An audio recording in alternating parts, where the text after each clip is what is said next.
Psalm 53. David saith, The fool says there is no God, there is none that doeth good. Gathered Israel shall rejoice. To the chief musician upon Mahalath, Maschil, a psalm of David. The fool hath said in his heart, There is no God. Corrupt are they, and have done abominable iniquity. There is none that doeth good. God looked down from heaven upon the children of men to see if there were any that did understand, that did seek God. Every one of them is gone back. They are altogether become filthy. There is none that doeth good, no, not one. Have the workers of iniquity no knowledge? Who eat up my people as they eat bread, they have not called upon God. There were they in great fear, where no fear was, for God hath scattered the bones of him that encampeth against thee. Thou hast put them to shame, because God hath despised them. O that the salvation of Israel were come out of Zion, when God bringeth back the captivity of his people. Jacob shall rejoice, and Israel shall be glad.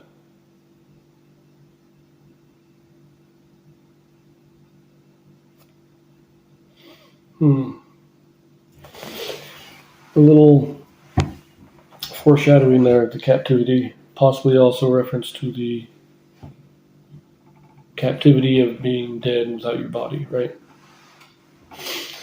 But that's an interesting one. We've had this in a couple other psalms. The fool hath said in his heart, There is no God. But I like this one here. Where does it say? There were they in great fear, where no fear was. In other words, they're fearing things when they have no need to fear because of their iniquity, because they're living where they are. That's why they have fear. But if you were living according to the laws of God, then there is no fear. Very interesting. But this does have some Joseph Smith translations. What the Joseph Smith translation is, this is an inspired correction or translation of the Bible done by Joseph Smith to restore those portions that had been lost over the years. Now, this particular psalm is one. We've had a couple other psalms like this that Joseph Smith basically rewrote the psalm. In correcting it, he makes changes to almost every verse. The only verse he doesn't change is verse 2. So I'm going to reread it with the Joseph Smith translation.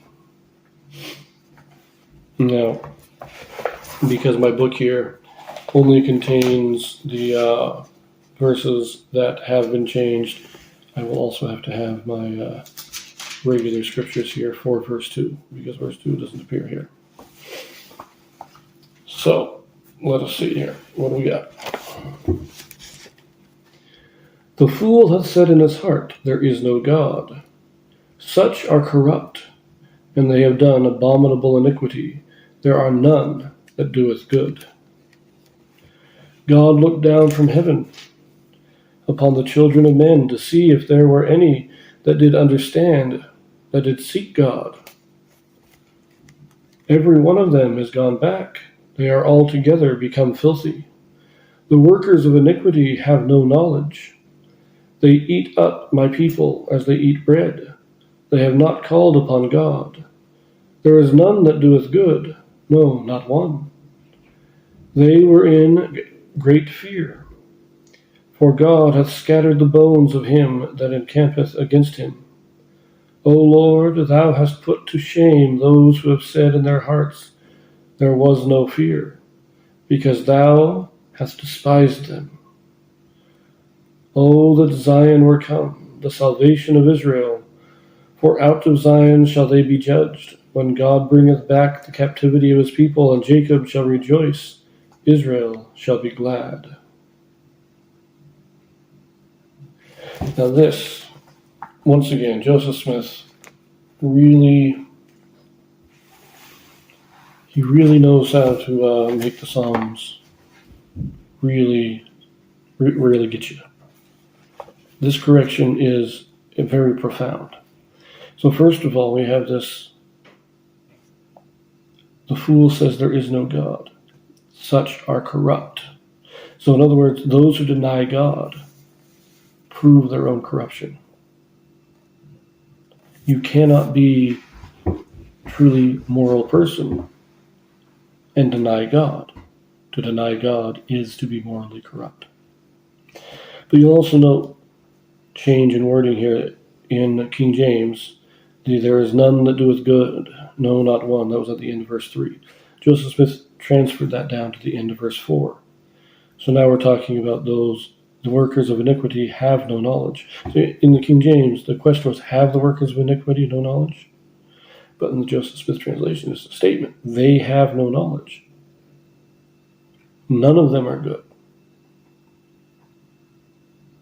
And I love the last two verses here. First of all, as I mentioned, in verse 5, it talks about there were they in great fear when there was no fear, kind of giving the impression that, as I said, those who live in iniquity fear when they don't need to, if they were only being right, if they would only follow God. But Joseph Smith makes this make a little bit more sense.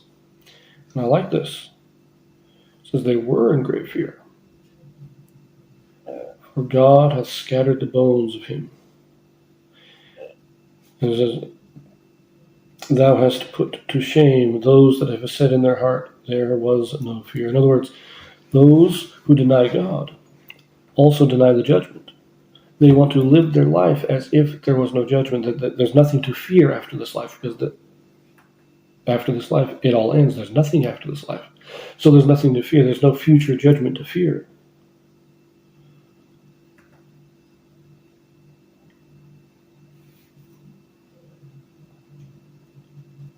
But God puts them in their place, puts them to shame. And that last verse, now instead of being a possible allusion to the captivity, to the Babylonian captivity, now this is a prayer for the last days, for the coming of Zion and the second coming of Christ, when all things are made right, when Israel will be restored and become what he is supposed to be. Very fascinating changes. Joseph Smith really makes it, Joseph Smith has some great changes. I loved his additions that he restored in the book of Genesis. But these Psalms, he just seems to restore some of the power and clarity that the Psalms had when they were first written. And it is just beautiful.